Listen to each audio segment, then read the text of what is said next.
सो देखिए चौथा उदाहरण दिया है, बोला आकृति 6.24 में देखिए हमें आकृति दिया गया यहाँ पर है ना, इसमें जो पी क्यू है ये समांतर है आर एस के, मतलब ये रेखा पी क्यू है ये समांतर है आर एस के है ना, और एम एक्स क्यू भैया एम एक्स क्यू ये वाला 135 डिग्री है, और M Y R sir M Y R मतलब ये वाला 40 डिग्री, ठीक है उन्होंने दिया है ना।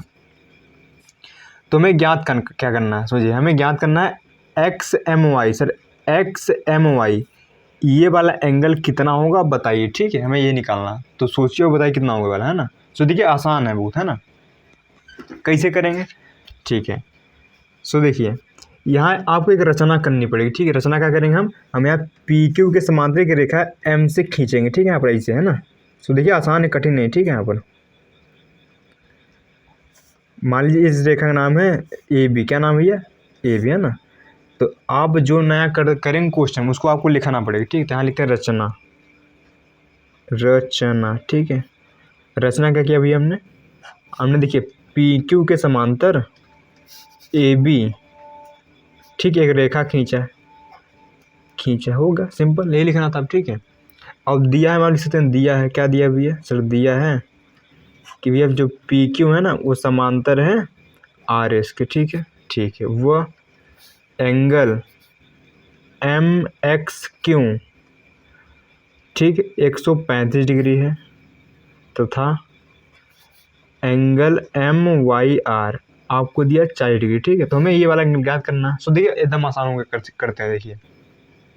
सो समझिए अगर हम ये एंगल और ये एंगल निकाल लें फिर उनको जोड़ देंगे तो यही मिलेगा ना। देखिए अगर हम ये वाला एंगल मतलब ये वाला एंगल और ये वाला एंगल निकाल लें, अगर इन दो को निकाल कर अगर हम इनको जोड़ देंगे तो ये पूरा एंगल आएगा ना सर, बिल्कुल आएगा, ठीक है। तो पहले निकालिए ये एंगल कितना होगा, ठीक है, इसे देखिए। अच्छा ये 40 है तो ये कितना पाएगा सर, ये भी 40 पाएगा ना यहाँ पर, कारण भी सर एकांतर कोण, ठीक है। देखिए जो ए बी है समांतर पी क्यू है, तो पी क्यू समांतर थी आर एस के, मतलब ये तीनों समांतर हो गए। नहीं सुनना, देखिए जो पी क्यू था समांतर आर एस का था, और जो ए बी है वाली ये समांतर इसके है, मतलब ये इसके समांतर थी और ये इसके समांतर है, मतलब तीनों ही आपस में समांतर है, ठीक है। तो ठीक है अब समझिए ये क्या होगा भैया, एकांतर अंतःकोण लिखते हैं यहाँ पर, ठीक है। इस एंगल क्या नाम से, इसका नाम है एम वाई आर लिखेंगे यहाँ पर, ठीक है। एम वाई आर किसी बराबर होगा इसके, ठीक है। इसका क्या नाम है, तो इसका नाम है बी एम वाई लिखेंगे यहाँ पर, एंगल बी एम वाई बराबर पाएगा 40 डिग्री, कारण भैया एकांतर अंतःकोण, ठीक। तो अभी बेसिक वाली वीडियो में देखे, ठीक है, एकांतर अंतःकोण क्या होता है मान लीजिए, ठीक है। जैसे मान लीजिए तिर्यक रेखा है तो ये वाला और ये वाला कोण बराबर होते हैं, इन्हें क्या बोला जाता था, एकांतर अंतःकोण। देखिए यहाँ ए वाला और ये वाला, देखिए समांतर रेखा ए बी और आर एस है और ये तिर्यक का काम ये कर रही है, तो ये वाला एंगल बराबर इसके पास, देखिए कितना आसान है, ठीक है। समझिए अब बारी इसको निकाल, सर ये कैसे आएगा है ना। सो समझिए हमने आपको बेसिक वाली वीडियो में बता दिया, एक होता है एकांतर अंतःकोण, सर वो क्या कहता है मान लीजिए ये रेखा इसके समांतर है ना यहाँ पर, तो मान लीजिए कोई यहाँ तिर्यक रेखा है ना, तो भैया इन दोनों का जो जोड़ होता है ना हमेशा 180 डिग्री पाता है। मानो आप अगर कोई दो समांतर रेखा है और उनके बीच एक कोई तिर्यक रेखा है, तो भैया जो एक ही और जो कोण बनते हैं ना इनका योग हमेशा होता है 180 डिग्री। तो भैया यहाँ पर ये वाला एंगल और यहाँ पे ये वाला एंगल का जोड़ कितना पाएगा सर, 180 पाएगा। कारण क्या रहेगा, एकांतर अंतःकोण। भैया लिखते हैं उसको, लिखेंगे यहाँ पर इसका क्या नाम से, इसका नाम है एम एक्स क्यू लिखेंगे यहाँ पर, angle M X Q plus भैया इसका क्या नाम से, इसका नाम है X M B plus X M B बराबर पाएगा 180। सर कारण क्या रहेगा, सह अंतःकोण, क्या भैया सह अंतःकोण, अंतःकोण है ना। सो देखिए एम एक्स से क्यों पता है क्या सर, एम एक्स क्यों पता है 135 डिग्री है सर, लिख दीजिए इसमें क्या, ठीक है सर नया है। एक्स एम बी सर नहीं पता सर, अपने आप है, काहे चिंता करें, ठीक है यहाँ पर। अब देखिए हम भैया 135 को उधर भेज देंगे है ना, हाँ सुना आप, 135 उधर गया है, कितना होगा यहाँ पर X M B 180 minus 135 degree हो गया, ठीक है सर, ठीक है। एंगल एक्स एम बी कितना पाएगा यहाँ पर, देखिए 180 में से 135 गया कितना बचेगा 45 डिग्री, ठीक है। सो भैया यही आ गया यहाँ पर, है ना। अब देखिए हमें निकालना क्या, समय निकालना था एक्स एम वाई, तो लिखते हैं यहाँ पर एंगल एक्स एम वाई। ये क्या होगा भैया सर, ये होगा, ठीक है, ये वाला एंगल प्लस ये वाला एंगल, इसका क्या नाम है सर, एक्स एम बी होगा भैया, एक्स एम बी प्लस इसका क्या नाम है, इसका नाम है, ठीक है, Y M B plus Y M B, ठीक है, एम बी, ठीक है, एम बी, ठीक है। अब इसको वाई एम बी बोलिए फिर बी एम वाई, सर बात एक है, ठीक, बस बीच में एम होना चाहिए, ठीक है। अब समझिए यहाँ एंगल एक्स एम वाई कितना पाएगा यहाँ पर, देखिए एक्स एम बी कितना सर, एक्स एम बी है, ठीक है, एक्स एम बी है 45 डिग्री, लिखिए यहाँ 45 डिग्री, ठीक है, यहाँ पर प्लस वाई एम बी कितना सर, वाई एम बी ये 40 डिग्री ना, आप इसको वाई एम बी बोलिए या फिर वी एम वाई, ये वही रहेगा, ठीक है, कितना होगा 40 डिग्री, ठीक है, यहाँ पर यानी कितना होगा यहाँ पर एंगल एक्स एम वाई भैया कितना पाएगा यहाँ पर 85 डिग्री, ठीक है। सो हम भैया यही निकालना, सो भैया हमें यही निकालना था और भैया यही हमारे पास आ गया, ठीक है, 85 डिग्री। सो आशा करते हैं सर समझ में आओगा, ऐसे इसमें कुछ कठिन नहीं था, ठीक है। सो अब करते हैं नेक्स्ट उदाहरण। सो देखिए 5वां उदाहरण दिया है, बोला यदि एक तिरछी रेखा दो रेखाओं को इस प्रकार प्रतिच्छेद करे कि संगत कोणों के एक युग्म के समद्विभाजक परस्पर समांतर हों, तो सिद्ध कीजिए कि दोनों रेखाएं भी समांतर होंगी, ठीक है। सर समझ नहीं आया, ठीक है, समझिए कहानी एक दो रेखाएं हैं, ठीक है, रेखा बनाते हैं, समझिए, ठीक है। तो समझिए दो पहले रेखा बनाए, ठीक है, हम रेखा यहाँ बना रहे हैं, है ना, ऐसे कुछ है ना,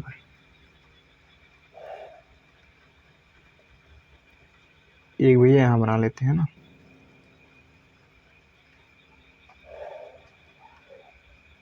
देखिए दो रेखा मान लीजिए इनका नाम है ए बी और सी डी, ठीक है, इनका नाम है ए बी, ठीक है, इनका नाम है सी डी। देखिए दो रेखाएं थी, सर सी डी लिखिए, सी डी नाम है ना, इनको कोई एक तिरछी रेखा काट रही है, ठीक है, तो बनाइए तिरछी रेखा यहाँ पर, है ना, समझिए मान लीजिए तो एक तिरछी रेखा है, ठीक है ना, ये कोई तिरछी रेखा है ना, मान लीजिए इसका नाम है ई एंड एफ, ठीक है, ई एंड एफ, अरे कुछ नहीं यार नाम कर रहे हैं, ठीक है आप। तो कहानी ये थी कि यदि एक तिरछी रेखा दो रेखाओं को इस प्रकार प्रतिच्छेद करे कि संगत कोणों के एक युग्म के समद्विभाजक परस्पर समांतर हो, ठीक है। देखिए ये संगत युग्म ये है ना, यहाँ पर देखिए संगत कोण ये होते हैं ना, तो संगत, ठीक है, कोणों के एक युग्म के समद्विभाजक बोले तो इनको भैया आधा आधा बांटने वाला, ठीक है, यहाँ पर मतलब इसको और इसको आधा आधा बांटने वाला, ठीक, इधर भी एक समद्विभाजक बना लीजिए, ठीक है, यहाँ पर ऐसा है ना, ठीक बन गया, ये भैया इसको आधा आधा बांट रहा है, ठीक है सर, ठीक है ना, समद्विभाजक बोले तो आधा आधा बांटने वाला, ठीक है, मतलब समान दो भागों में बांटने वाला, मान लीजिए इसका नाम है, ठीक है, यहाँ पर आप इसका नाम कर सकते हैं, ठीक है, इस मान लीजिए, ठीक है, ए बी सी डी हो गया, यहाँ पर ई एफ हो गया, जी एच हो गया, ठीक है, यहाँ पर जी एच हो गया, यहाँ पर इसको आई एंड जे कर लीजिए, कुछ भी नाम कर सकते हैं यार, ठीक है। अब समझिए हमें कहानी है, ठीक है, जो ये एच जी है ये समांतर है आई जे की, मतलब ये वाली जो रेखा है ये इसके समांतर है, ठीक है, बात सुना आप।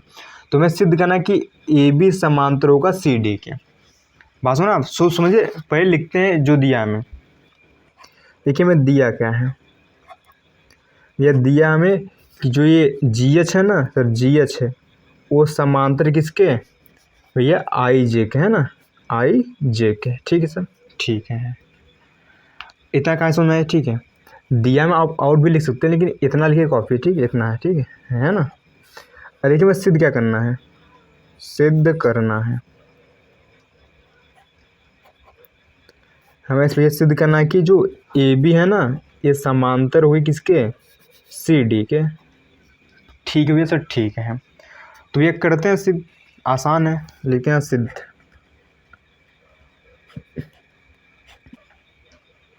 तो देखिए करते हैं सिद्ध, समझिए। देखिए जो ये GH है ना भैया, ये समांतर किसके, इस IJ के, ठीक है। तो देखिए इसको नाम दीजिए एंगल 1, ठीक है, इसको नाम दीजिए एंगल 1, इसको 2, इसको 3, इसको 4, ठीक है। आप एंगल 1 2 3 रख सकते हैं, ठीक है। नहीं तो इसका नाम EGH बोलिए, EGH वो लंबा लंबा जाएगा, ठीक। मैं इसको शॉर्ट में 1 बोल रहा हूँ, इसको 2 बोल रहा हूँ, इसको 3 बोल रहा हूँ, इसको ये 4 बोल रहा हूँ, ठीक है सर, ठीक है। अब समझिए, जब ये GH समांतर किसके, IJ के, सर कहानी कुछ ऐसी, ठीक है आप, है ना। देखिए भैया, देखिए ये रेखा इसके समांतर है, तो यहाँ ए वाला एंगल इस वाला एंगल बराबर नहीं पाएगा सर। संगत कोण बराबर होते हैं ना, आपने पढ़ा था, ठीक है भैया, संगत कोण पढ़ा था ना मैंने कि भैया अगर ऐसे कोई रेखा काट रही है, ठीक है, तिरछी रेखा, तो ए वाला कोण और ए वाला कोण बराबर होता है, समझिए, ठीक है। ये रेखा और ये रेखा समांतर है, और देखिए ये तिरछी रेखा काम कर रही है, ठीक है, यहाँ पर, तो ये एंगल और बराबर ए एंगल पाएगा। तो लिखें यहाँ पर, ठीक है, कि GH भैया, GH समांतर किसके, IJ के, है ना, IJ के, ठीक है भाई, IJ के है ना, ठीक है सर, ठीक है। तथा GI तिर्यक रेखा है, तिर्यक रेखा है, अतः हम कह सकते हैं यहाँ पर एंगल 1 बराबर पाएगी इस एंगल 3 के, कारण संगत कोण। आशा करते हैं समझ में आएगा, ठीक है। थोड़ा ध्यान लगाइए, समझ में आएगा, ठीक है। अब देखिए एंगल 1 बराबर पाएगा एंगल 3 के, ठीक। इसको मान लीजिए इक्वेशन फर्स्ट, ठीक है, ठीक है। आप समझिए ना। अच्छा देखिए, जो ये GH था ना, इस कोण का समद्विभाजक था, इस कोण का समद्विभाजक, यानी यहाँ पर एंगल 1 बराबर पाएगा एंगल 2 के।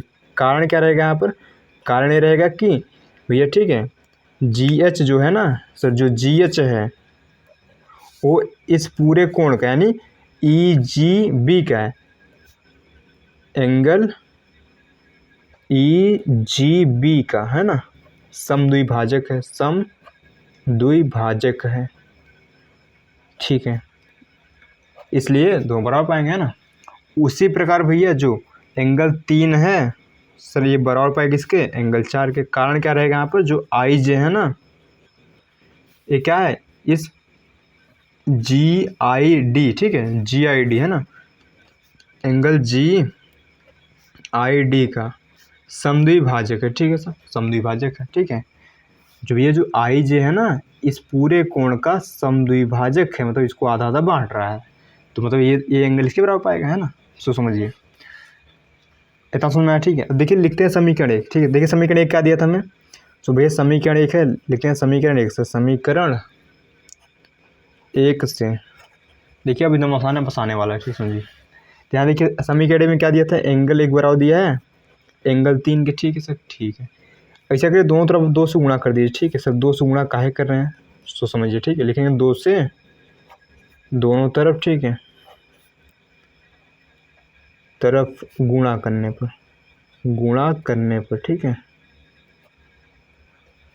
आप समझिए, तो मैं इस दो एंगल 1 को मैं लिख सकता हूँ पर angle 1 plus angle 2, angle 1 plus angle 1 है ना बराबर, इसको मैं एंगल 3 प्लस एंगल 3 लिख सकता हूँ ना यहाँ पर, सर बिल्कुल लिख सकते हैं, ठीक है। यहाँ पर अब देखिए एंगल 1 बराबर किसके हैं, एंगल 2 के, तो जहाँ एंगल 1 है मैं वहाँ एंगल 2 तो लिख सकता हूँ ना यहाँ पर, ठीक है सर, बराबर एंगल 3 ध्यान दीजिए, मैं एंगल 3 को मैं एंगल 4 नहीं लिख सकता, तो यहाँ लिखूँगा एंगल 4, है ना। तो यहाँ लिख दीजिए, ठीक है, चूँकि एंगल 1 बराबर था एंगल 2 के, वह एंगल 3 बराबर था एंगल 4 की, इसलिए मैंने ऐसा कर दिया, है ना, ठीक है सर। अच्छा अब ध्यान देखिए, एंगल 1 प्लस एंगल 2 और एंगल 3 प्लस एंगल 4 हैं क्या, अगर देखेंगे एंगल 1 प्लस एंगल 2 ये पूरा एंगल, एंगल 3 प्लस एंगल 4 ये पूरा एंगल, भैया ये दोनों बराबर हो गए सर, ये दोनों बराबर हो गए, मतलब संगत कोण यहाँ पे बराबर हो गया। जब संगत कोण बराबर हो जाते हैं ना, तो रेखाएं ऑलरेडी समांतर पाती, नहीं समझे। अगर मान लीजिए कोई दो रेखा है, ठीक है, इसको कोई त्रिरेखा काट रही है यहाँ पर, तो अगर ये वाला कोण और ये वाला कोण बराबर हो जाए, मतलब संगत कोण बराबर हो जाए, तो ये रेखाएं ऑलरेडी समांतर हो जाती हैं, ठीक है। सो लिखते हैं यहाँ पर, समझिए लिखेंगे यहाँ पर कि एंगल 1 प्लस एंगल 2 वह, ठीक है, एंगल 3 प्लस एंगल 4, ठीक है भैया सर, ठीक है। ये क्या है, संगत कोण है, ठीक है, संगत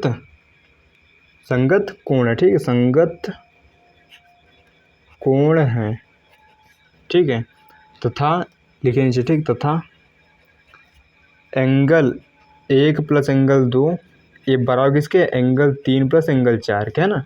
देखिए ये दोनों संगत कोण थे, अब संगत कोण भी बराबर हो गए। अब संगत कोण बराबर होते ही क्या हो जाता है, रेखाएं समांतर हो जाती है, ठीक है। तो लिखेंगे अतः यहाँ पर जो ए बी है सर, जो यहाँ ए बी रेखा है ना, यहाँ पर ये वाली रेखा, देखिए इस संगत कोण बराबर हो गया ना यहाँ पर, तो यहाँ पर ए बी समांतर पाएगी किसके, सी डी के। देखेंगे यहाँ पर ए बी समांतर है सी डी के, ठीक है सर, सी डी है, हो गया, मैं सही सिद्ध करना तो हो गया सिद्ध। तो देखिए आसान था, बस आपको यहाँ पर संगत कोण भी बराबर दिखाना था, ठीक है। अगर आपने संगत कोण बराबर दिखा दिया तो रेखाएं समांतर ऑलरेडी हो जाती हैं, ठीक है भैया। आपने एक नियम पढ़ा था, अगर संगत कोण बराबर हैं तो ये रेखा ऑलरेडी समांतर ही पाएंगे। तो हमने संगत कोण भी बराबर कर दिया, और तो संगत कोण बराबर होते ही ये रेखाएं समांतर हो गई, है ना। तो ये हमने गुणा इसीलिए किया था कि मैं इसको 1 प्लस 1 लिख सकता हूँ यहाँ पर, फिर मैं एंगल 1 को 2 में कन्वर्ट कर दूंगा, यहाँ पर एंगल 3 को 4 में कर दूंगा, फिर एंगल 1 प्लस एंगल 2 ये वाला एंगल हो जाएगा, है ना, ये वाला एंगल हो जाएगा, और 3 प्लस 4 ये एंगल हो जाएगा। देन दोनों फिर बराबर हो जाएंगे, ठीक है। दोनों बराबर होने पर रेखाएं समांतर हो जाएंगी, ठीक है सर, ठीक है। सो आई होप आपको ये क्वेश्चन समझ में आया होगा। सो करते हैं नेक्स्ट क्वेश्चन। सो देखिए छठा क्वेश्चन दिया है, सो बोला आकृति 6.27 में देखिए मैं आकृति दिया गया यहाँ पर, है ना, में ए बी समांतर सी डी है भैया। जो ए बी है ना, ये समांतर किसके है सर, सी डी, मतलब इस रेखा समांतर है, ठीक है, ठीक है ना। अब सुनिए आगे, साथ ही ई ए, सर ई ए कहाँ है, ई ए है, ई ए लंब है किस पर भैया, ये लंब है किस पर भैया, ए बी पर। जो ई ए है ये लंब है ए बी पर, मतलब यहाँ पर 90 का कोण बना, इसका मतलब ये है ना। यदि बी ई एफ 55 डिग्री है, सर बी ई एफ कहाँ है, बी ई एफ ये 55 डिग्री है, तो x और y की, x, y एंड z का मान बताना। सो देखिए सिंपल है, बताते हैं, ठीक है यहाँ पर। सो समझिए, अब देखिए इसको करते हैं आगे, है ना, समझिए।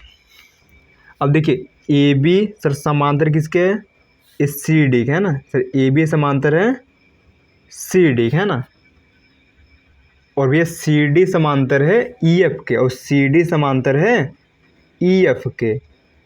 कहने का सेंस है ये वाली रेखा इसके समांतर है और ये वाली रेखा इसके समांतर, मतलब तीनों ही समांतर हैं। सो फंडा क्लियर हुआ यहाँ पर।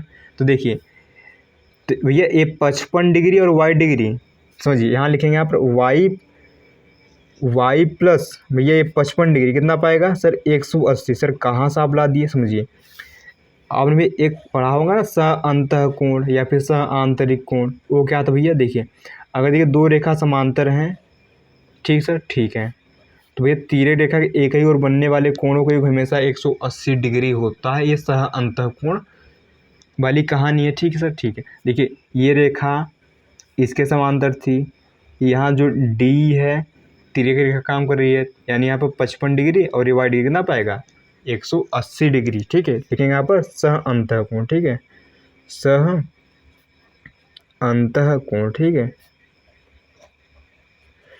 ठीक है सर, ठीक है। तो यहाँ y कितना है सर, y आएगा यहाँ पर 180 डिग्री माइनस का 55 डिग्री, ठीक है सर, ठीक है। y कितना है यहाँ पर, घटाइए, 10 में से 5 गया 5, इधर 17 में से 5 गया 12, 125 डिग्री, ठीक है सर। y तो आ गया हमारा 125 डिग्री।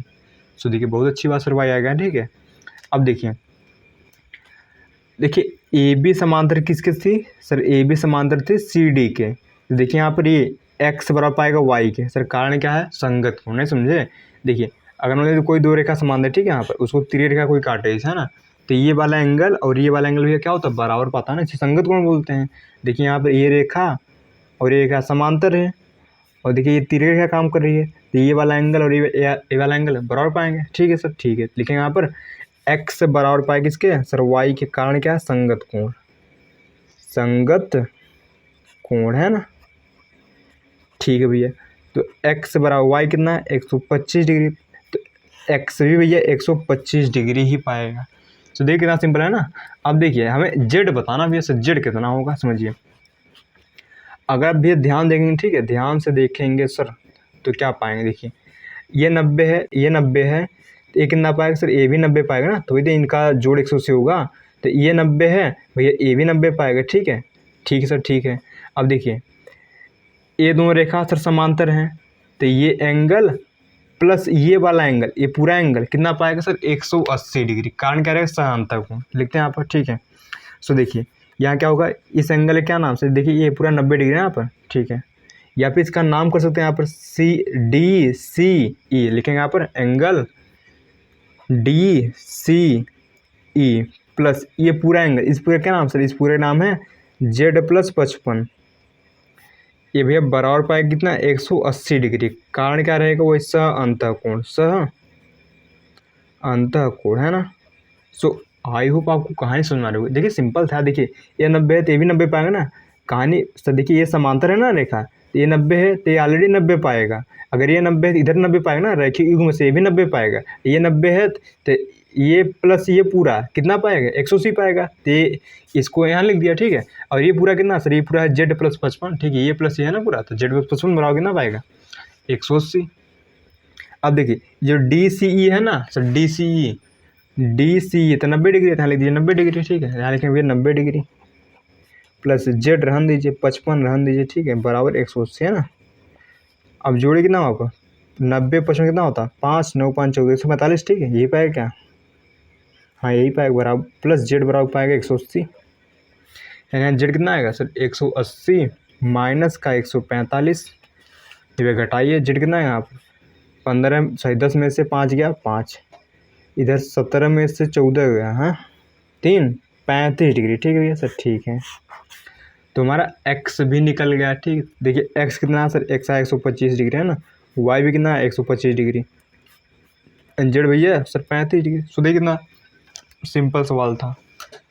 सो देखिए एक क्वेश्चन देखकर बहुत कठिन लगता है, बट इसमें है कुछ नहीं, ठीक, बस आपको थोड़ा सा दिमाग लगाना और बेसिक क्लियर होना चाहिए। अगर आपको बेसिक क्लियर है और आपको बेसिक ढंग से आता है तो ये क्वेश्चन कुछ भी नहीं है, ठीक है। सो आई होप आपको ये क्वेश्चन समझ में आएंगे, ठीक है। तो भैया मिलते हैं नेक्स्ट वीडियो में, है ना।